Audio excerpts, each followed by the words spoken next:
তো বন্ধুরা, আজকে চলে এসেছি একটা নতুন ভিডিও নিয়ে।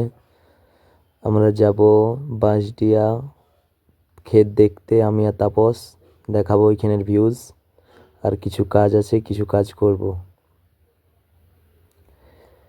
চলে এসেছি বাঁশডিয়াতে, সেই ক্ষেতে একটু মাটি দিচ্ছে, আড়গুলা দিচ্ছে, জাম করছে, কারণ জল বেরিয়ে যাবে তাই।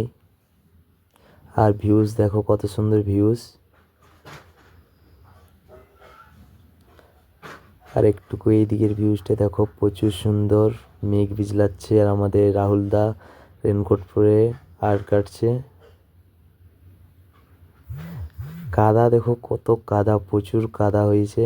ছোট ছোট ধানের চারা বেরিয়েছে, আর মেঘটা কালো হয়ে আছে। আর পরাডির ব্রিজটা ভেঙে গেছে, ওটাও দেখাচ্ছি।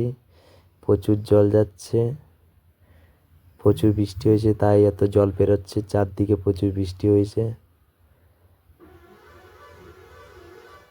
আর এখানেই আমার ব্লগ শেষ করছি।